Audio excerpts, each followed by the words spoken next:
일어나셔서 하나님 말씀을 봉독해 올리겠습니다. 오늘 말씀은 에베소서 5장 15절에서 21절에 있는 말씀입니다. 우리 다 함께 합독하시겠습니다. 읽겠습니다. 그런즉 너희가 어떻게 행할 것을 자세히 주의하여 지혜 없는 자 같이 말고 오직 지혜 있는 자 같이 하여 세월을 아끼라. 때가 악하니라. 그러므로 어리석은 자가 되지 말고 오직 주의 뜻이 무엇인가 이해하라. 술 취하지 말라. 이는 방탕한 것이니 오직 성령의 충만을 받으라. 시와 찬미와 신령한 노래들로 서로 화답하며 너희의 마음으로 주께 노래하며 찬송하며 범사에 우리 주 예수 그리스도의 이름으로 항상 아버지 하나님께 감사하며 그리스도를 경외함으로 피차 복종하라. 아멘. 앉으십시오. 오늘 본문의 말씀으로 내가 죽고 예수가 사는 인생 한번 따라해 볼까요? 내가 죽고 예수가 사는 인생. 이란 제목으로 여러분과 함께 은혜를 나누겠습니다. 여러분, 요한복음 3장에 보시면 유대교 랍비이자 또 산헤드린 공의의 의원인 니고데모가 영적인 진리를 가르침받고자 예수님을 밤중에 찾아오게 됩니다. 니고데모가 밤중에 예수님께 나왔다라는 것은 그가 영적으로 어두운 사람이었다라는 것을 의미하고 있습니다. 그런 그에게 예수님은 내가 거듭나야겠다고 말씀하셨습니다. 그렇습니다. 니고데모는요, 종교적으로, 사회적으로 존경받는 종교인이자 정치인 그리고 율법 선생님으로 살아갔던 분이었습니다. 그러나 성경은 그가 어두움의 사람이고 죄인이고 그리고 영적으로 죽은 인간에 불과했다고 성경은 그렇게 말씀하고 있는 것입니다. 그런 그에게 주님은 내가 거듭나야겠다고 말씀하셨던 것입니다. 이어서 예수님은 니고데모에게 거듭남의 진리를 말씀해 주셨습니다. 주님은 니고데모에게 물과 성령으로 나지 아니하면 하나님 나라에 들어갈 수 없다고 말씀하시면서 이렇게 가르치셨습니다. 요한복음 3장 7절에서 8절에 있는 말씀이죠. 읽어보겠습니다. 내가 내게 거듭나야 하겠다 하는 말을 기이 여기지 말라. 바람이 임의로 불매 내가 그 소리를 들어도 어디서 오며 어디로 가는지 알지 못하나니 성령으로 난 사람은 다 이러하니라. 예수님께서 니고데모에게 뭐라고 지금 말씀합니까? 8절 마지막 부분에 뭐라고 말씀하세요? 성령으로 난 사람은 다 이러하다. 그러니까 즉 성령으로 사람이 거듭난다고 예수님은 우리에게 말씀해 주고 계신다는 것이죠. 그렇습니다. 우리를 거듭나게 하시는 분은 누구세요? 성령 하나님이십니다. 여러분, 거듭남이 무엇입니까? 성령 하나님께서 저와 여러분에게 영적인 생명을 부여해 주시는 아주 신비스러운 사역입니다. 그러니까 여러분, 우리는 거듭나기 이전에 여러분 잘 아시지만 영적으로 사형 선고를 받은 존재들이었습니다. 어떻게 할 수 있냐고요? 에베소서 2장 1절에 뭐라고 말씀합니까? 같이 읽겠습니다. 너희의 허물과 죄로 죽었던 너희를 살리셨도다. 너희는 허물과 죄로 죽었다고 말씀합니다. 여기서 죽었다라는 것은 뭐예요?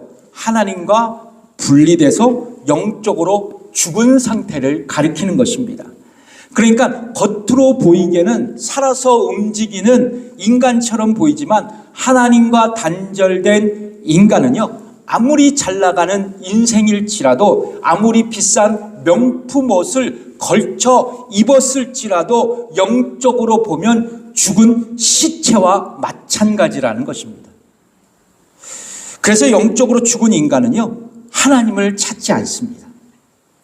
하나님을 만족시킬 만한 그 어떠한 선도 행할 수 없습니다. 더 나아가서 하나님의 말씀인 복음을 들어도 깨닫지 못하고 자신의 죄를 회개할 수도 없고 예수님을 구주와 주님으로 믿을 수도 없는 것입니다. 로마서 3장 10절에서 12절의 말씀이 바로 이 말씀을 하고 있습니다. 같이 읽어볼까요? 기록된 바 의인은 없나니 하나도 없으며 깨닫는 자도 없고 하나님을 찾는 자도 없고 다 치우쳐 한 가지로 무익하게 되고 선을 행하는 자는 없나니 하나도 없도다. 또한 성경은요, 영적으로 죽은 인간을 뭐라고 가르치냐면 육신에 속한 사람이라고 가르치고 있어요. 어디에 속한 사람? 육신에 속한 사람. 육에 속한 사람의 특징은 뭐냐면 육적인 일에만 관심을 둬요. 영적인 일에는 관심이 없습니다. 그래서 당연히 하나님의 일을 생각할 수 없어요. 성경은 우리에게 이렇게 말씀합니다. 로마서 8장 5절의 말씀인데요. 읽겠습니다. 육신을 쫓는 자는 육신의 일을, 영을 쫓는 자는 영의 일을 생각하나니. 그렇습니다. 내가 신앙생활하면서 아직도 육적인 일에만 몰두한다면 나는 아직 거듭나지 않았다는 증거가 될 수 있습니다. 아직도 육신에 속한 사람이다라고 생각하면 된다는 거예요. 여러분, 육신에 속한 사람의 두 가지의 특징이 있어요. 제가 가만히 보니까 하나는 타락한 본성의 지배를 받는 사람입니다. 그래서 육에 속한 사람은 자신의 죄의 본성대로 살아서 육신의 정욕대로 살아가요. 그래서 가정에는 평화가 없고요, 교회에는 시기와 분쟁만이 있습니다. 사도 바울은 시기와 분쟁을 일으키는 일부 고린도 교회 성도들에게 이렇게 조언한 것을 여러분 기억하십니까? 고린도전서 3장 3절의 말씀이죠. 읽어보겠습니다. 너희가 아직도 육신에 속한 자로다. 너희 가운데 시기와 분쟁이 있으니 어찌 육신에 속하여 사람을 따라 행함이 아니리요. 육신에 속한 사람의 또 다른 특징이 또 있어요. 그것은 바로 하나님과 상관없이 살아가는 사람들입니다. 자기의 죄의 본성대로 살아갈 뿐만 아니라 하나님과 상관없이 살아가는 사람들. 그래서 예수님을 믿고 천국 소망을 안고 살아가는 것에는 관심이 없을 뿐만 아니라 그런 일, 신앙생활하는 것도 어리석은 일로 생각하는 사람들이에요. 여러분, 고린도전서 2장 14절이 그 말씀을 하고 있습니다. 읽어보겠습니다. 육에 속한 사람은 하나님의 성령의 일을 받지 아니하나니 저희에게는 미련하게 보이며 또 깨닫지도 못하나니 이런 일은 영적으로야 분별함이니라. 그런데 영적으로 죽은 우리를 누가 살리셨다고요? 거듭나게 하셨다고요?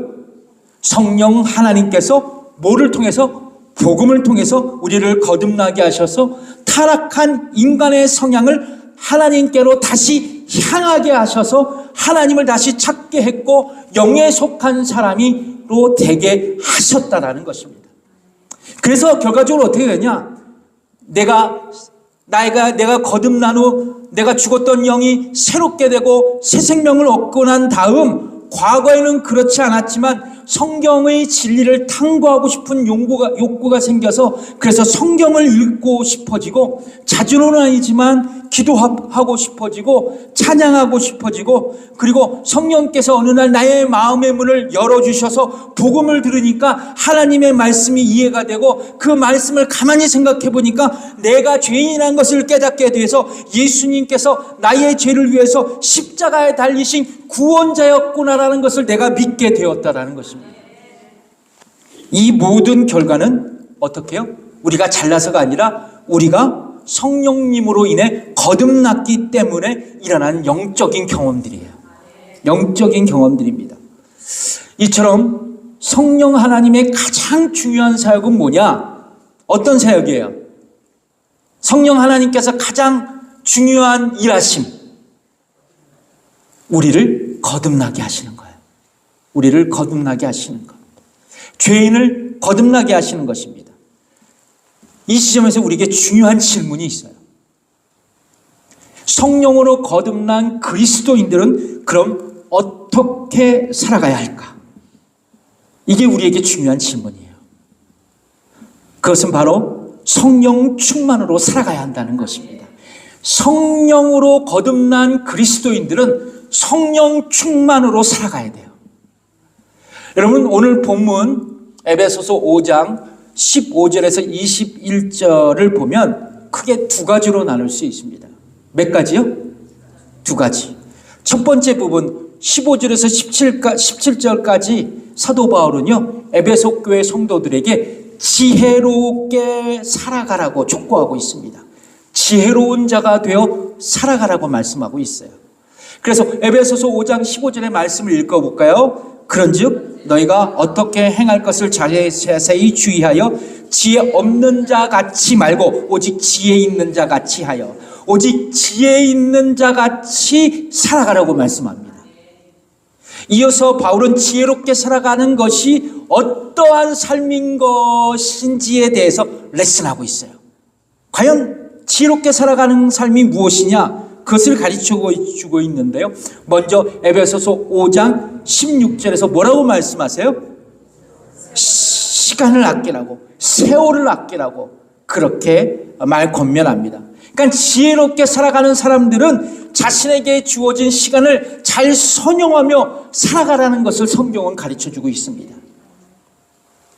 뿐만 아니라 이어서 에베소서 5장 17절에 보니까 지혜롭게 살아가는 자의 삶은 뭐냐면 주의 뜻을 이해하면서 살아가라는 거예요.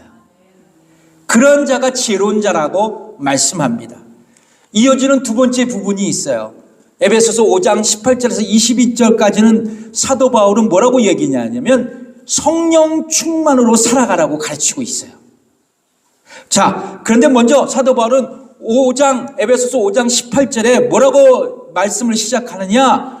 술 취하지 말라고 말씀합니다. 술 취하지 말래요. 여러분, 술 취해 보셨습니까? 네? 술 취해 봤어요? 술 취해 보셨죠? 안 해봤어요? 술 취하면 우리의 육신은 어떤 결과를 초래할까요? 자제력, 이해력, 또 분별력, 판단력이 마비돼요. 그래서 우리의 말과 행동에 있어서 방탕하게 됩니다.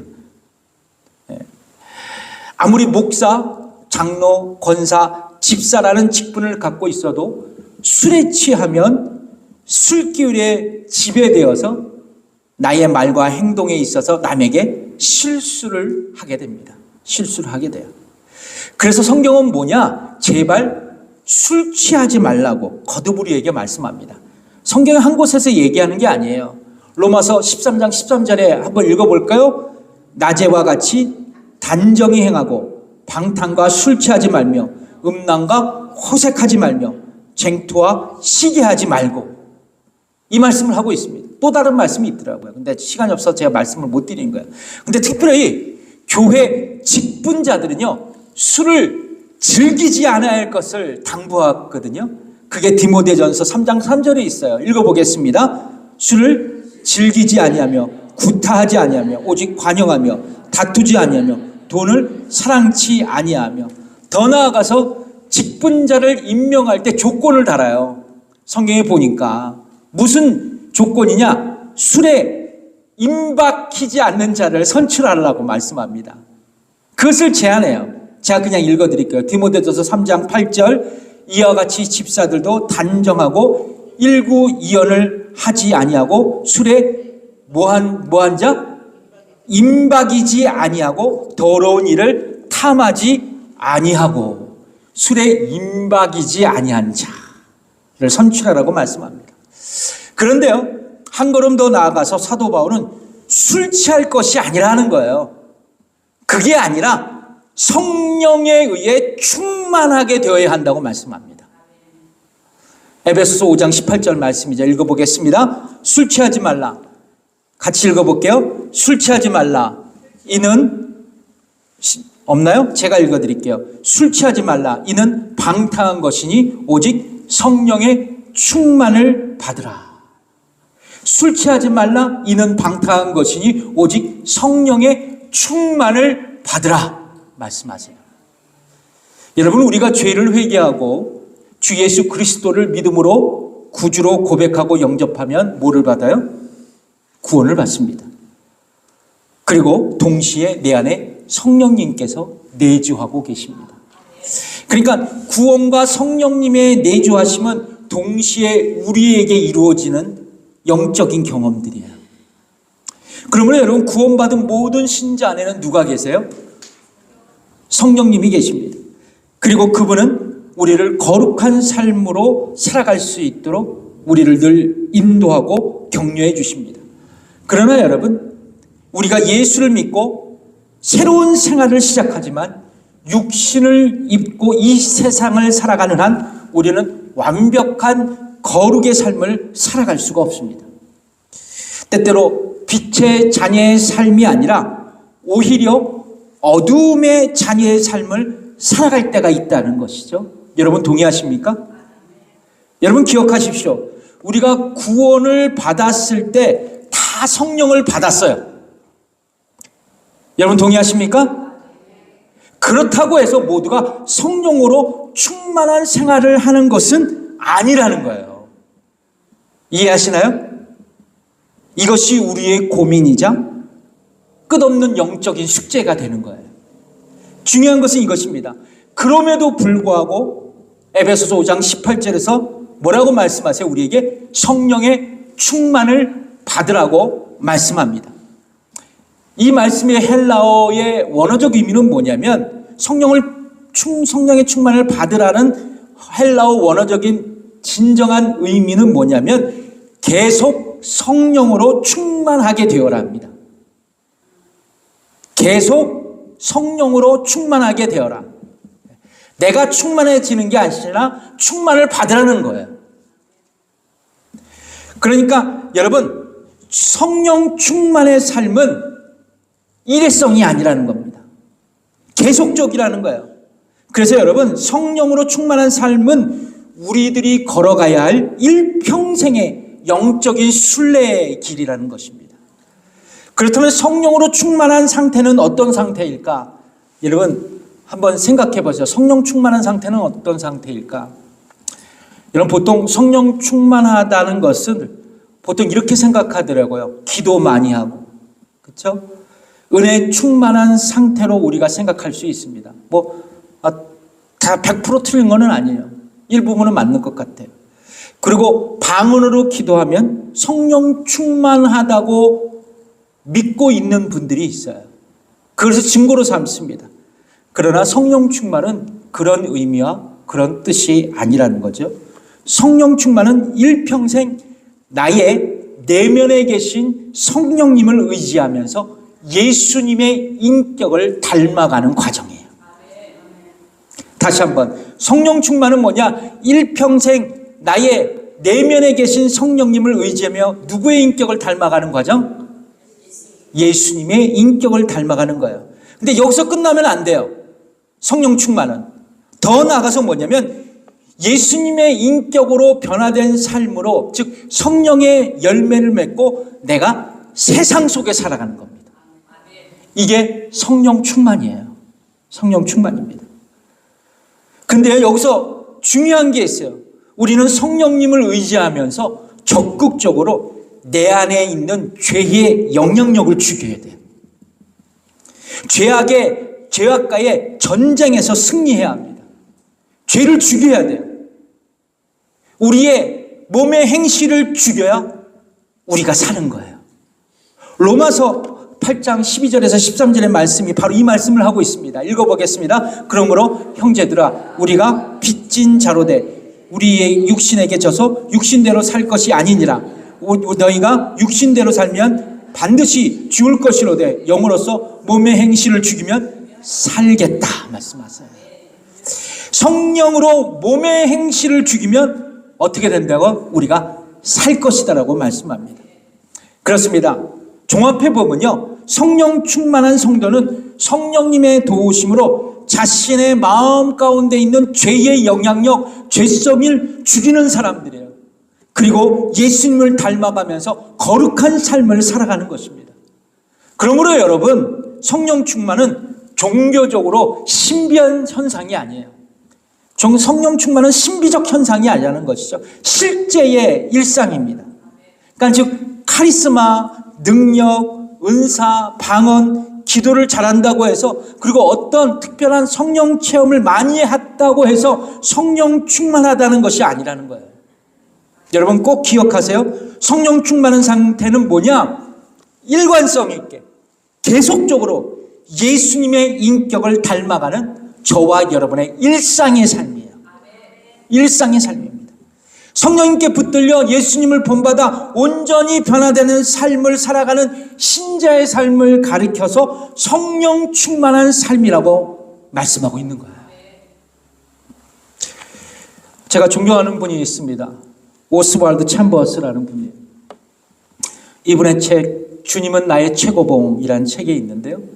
이 책의 11월 12일 묵상에 보면 이런 글이 있습니다.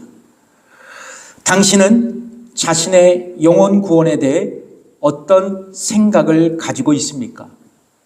구원의 체험이란 당신의 실제 삶에서 모든 것이 정말 바뀐 것을 의미합니다. 당신은 더 이상 과거의 사물을 보던 대로 보지 않습니다. 당신의 소망은 새롭게 되었으며 옛 것들은 힘을 잃었습니다. 구원 체험의 진실성에 대한 시금석은 하나님께서 당신의 가치관을 변화시켰는가 하는 것입니다. 여전히 옛 것들을 추구하면서 위로부터 났다고 말하는 것은 모순이요 자신을 속이는 것입니다. 만일 당신이 거듭났다면 성령은 그 변화를 당신의 실제의 삶과 생각 가운데 나타내실 것이며 위기가 찾아왔을 때 당신은 당신 안에 놀라운 변화로 인해 가장 놀라게 될 것입니다. 당신이 그 변화를 이루었을 가능성은 전혀 없습니다. 이 온전하고 놀라운 변화가 바로 당신이 구원받은 영혼이라는 증거입니다. 그렇습니다. 사랑하는 성도 여러분, 우리의 삶이 변하지 않는다면 우리의 거듭남도, 우리의 성령 충만도 다 가짜가 될 수 있습니다. 여러분 믿으십니까? 그리스도인으로서 성령 충만한 그리스도인들은 삶이 변해야 된다는 거예요.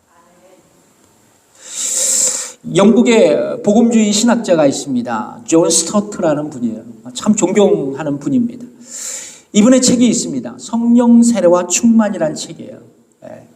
참 어려운 책인데요.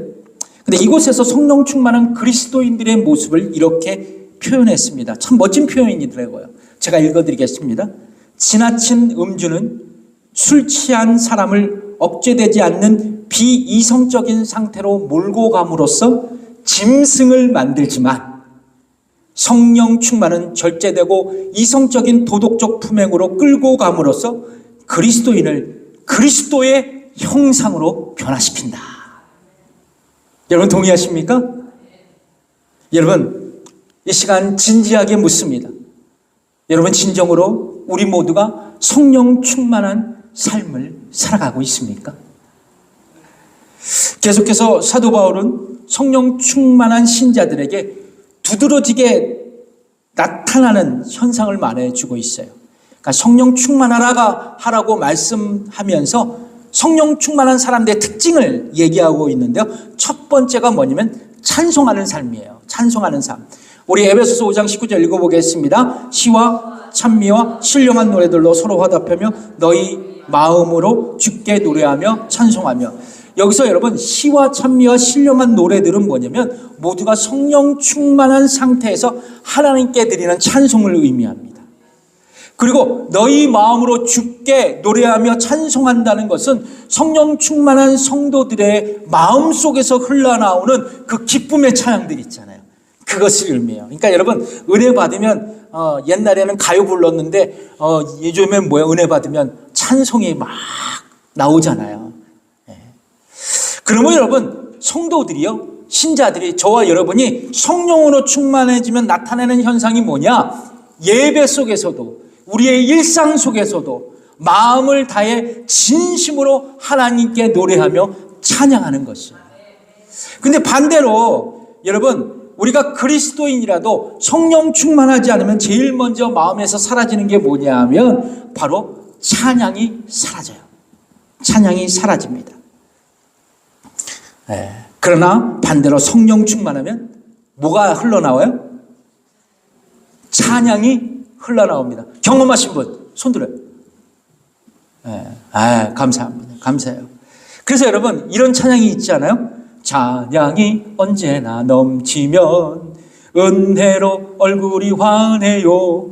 성령의 충만한 모습을 서로가 느껴요. 이 찬양이 참 복음이더라고요. 여러분 찬양이 넘쳐나는 생활을 하면 그가 성령 충만한 사람이에요. 성령 충만한 사람입니다.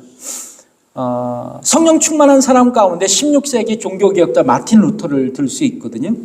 그가 이런 말을 남겼습니다. 나는 위기를 만날 때마다 기도했다. 그때마다 주께서 내게 성령의 충만을 주셨다. 그리고 그분은 내게 찬송의 시를 주셨다. 그래서 여러분 마틴 루터를 종교개혁자로 생각하면 안 돼요. 그런 위대한 찬송가의 작가였어요. 그래서 여러분 성령 충만하면 뭐요? 찬양이 나의 입술과 마음에서 흘러나옵니다. 그러니까 여러분 예배 시간에 찬양하지 않는 분들은요 뭐요? 성령 충만하지 않는다는 것을 내가 자인하는 거예요. 근데 성령 충만한 신자들은 뭐요? 예배 시간에 찬양에 집중해요. 다른 거 집중 안 합니다. 성령 충만한 신자들에게 나타나는 특징 중 두 번째 현상이 있어요. 어떤 현상이냐면 바로 감사하는 삶입니다. 감사하는 삶. 이제 목요일 날에 추수감사절이 있기 때문에 이 말씀을 드리는 거예요.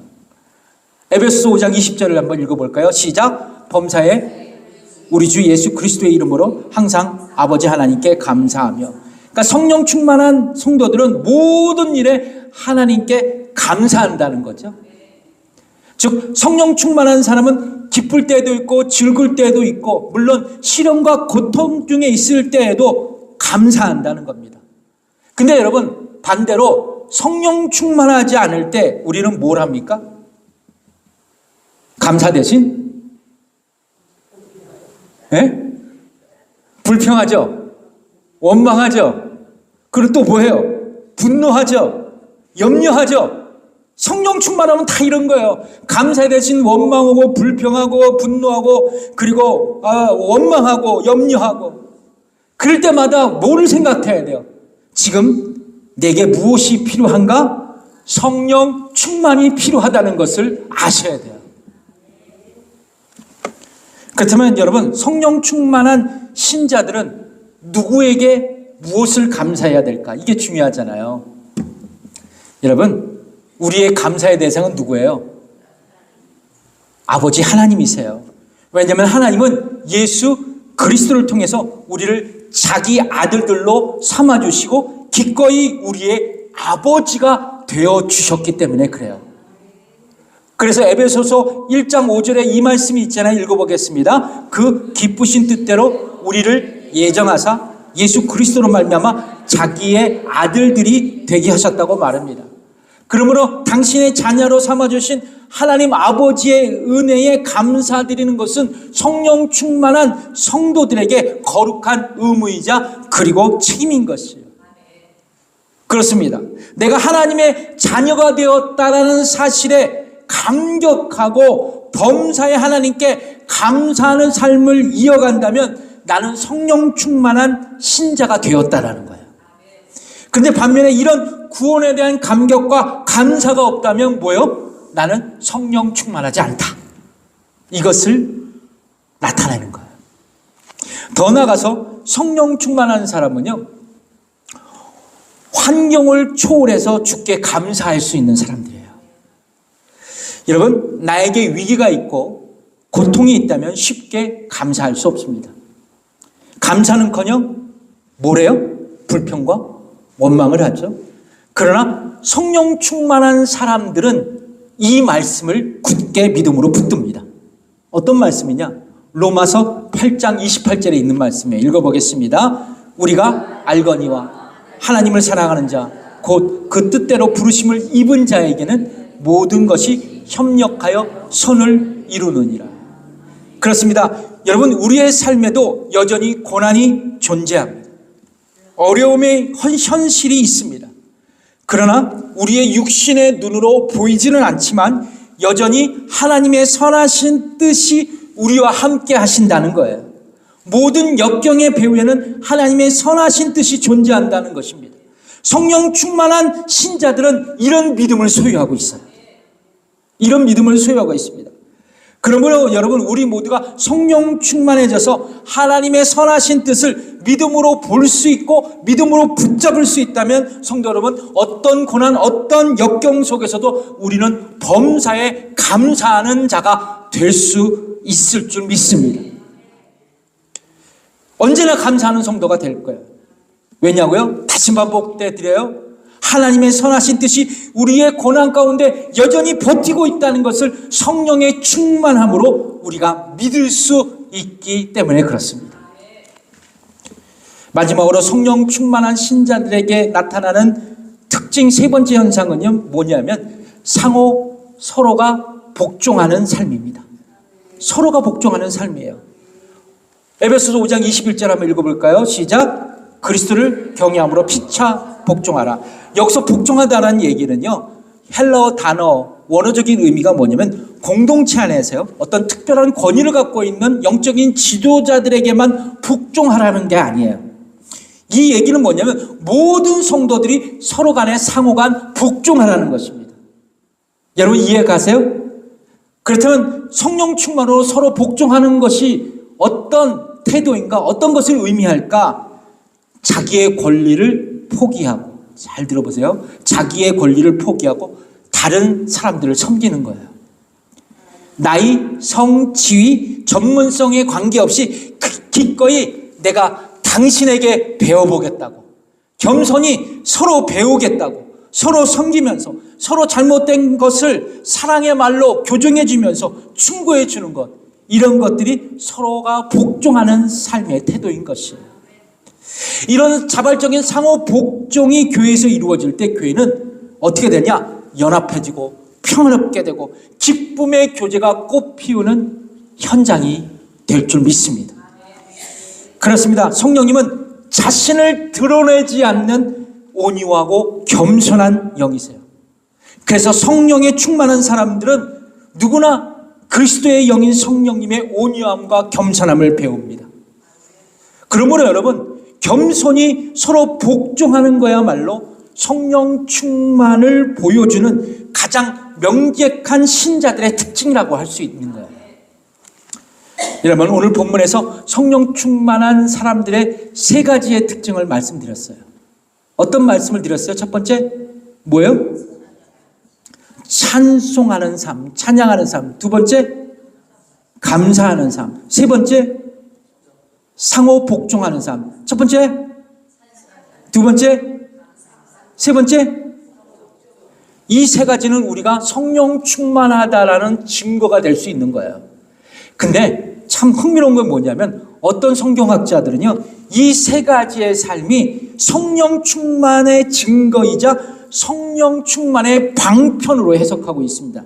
이 얘기가 뭐냐면 우리가 찬양하고 감사하고 서로 상호간에 복종하는 삶을 살아간다면 역설적으로 성령 충만한 삶을 살아가는 것이고 결론적으로 예수님을 닮아가면서 거룩의 책임을 다할 수 있다는 거예요. 여러분 이해하십니까? 그러므로 여러분 성령 충만한 삶을 살아가길 원하십니까? 그렇다면 어떤 삶을 살아가야 돼요? 찬양해야 돼요. 감사해야 돼요. 상호 복종하는 삶을 살아간다면 우리 모두가 성령의 충만함을 경험하게 될 줄 믿습니다. 말씀을 맺겠습니다. 신학자이자 영성학자인 달라스 윌라드는요, 그리스도인의 점진적인 성화의 과정을 성취하기 위해서 영성운동을 강조한 분이셨습니다. 이 고인이 되셨어요. 그래서 그는 영성운동의 목표를 그리스도를 본받는 것, 그리고 그리스도를 닮아가는 것이라고 말했습니다. 달라스 윌라드는 그의 책 마음의 혁신에서 이런 얘기를 해요. 그리스도인들의 삶이 변할 수 있는 것은 예수 그리스도가 신자의 마음속에 들어오셔서 그의 내면의 성품과 그의 우선순위를 바꿔주시는 마음의 혁신으로부터 시작된다고 말했습니다. 그는 이런 마음의 혁신은 한 번 이루어지는 것이 아니라 점진적으로 진행되는 것이고 처음부터 하나님이 도우셔야 한다고 말하고 있습니다. 그렇습니다. 사랑하는 성도 여러분, 그리스도인들이 변화되고 거룩한 삶을 살 수 있는 것은 먼저 나의 마음이 변화되어야 돼요. 마음의 혁신이 이루어져야 됩니다. 그런데 이런 마음의 혁신은 인간의 능력으로 되는 것이 아니에요. 내가 변한다는 건 나의 능력으로 되는 것이 아닙니다. 내가 변하면 뭐라 그래요? 사람이 변하면 그 사람 죽어 그러잖아요. 이 얘기는 뭐냐면 결코 사람의 마음은 변화될 수 없다고 얘기하는 거예요. 그런데 내주하시는 성령님의 능력과 그분의 음성에 순종하는 결단으로 우리의 마음의 혁신이 일어난다는 겁니다. 이것이 바로 성령 충만이고 성령 충만으로 나의 인격과 삶이 변화될 수 있습니다. 사랑하는 성도 여러분, 그렇다면 오늘도 내일도 성령님을 의존하면서 성령 충만함으로 내가 죽어야 돼요. 내가 죽어야 됩니다. 그리고 예수가 사는 거룩한 인생이 되시기를 주님의 이름으로 축복합니다. 기도하겠습니다.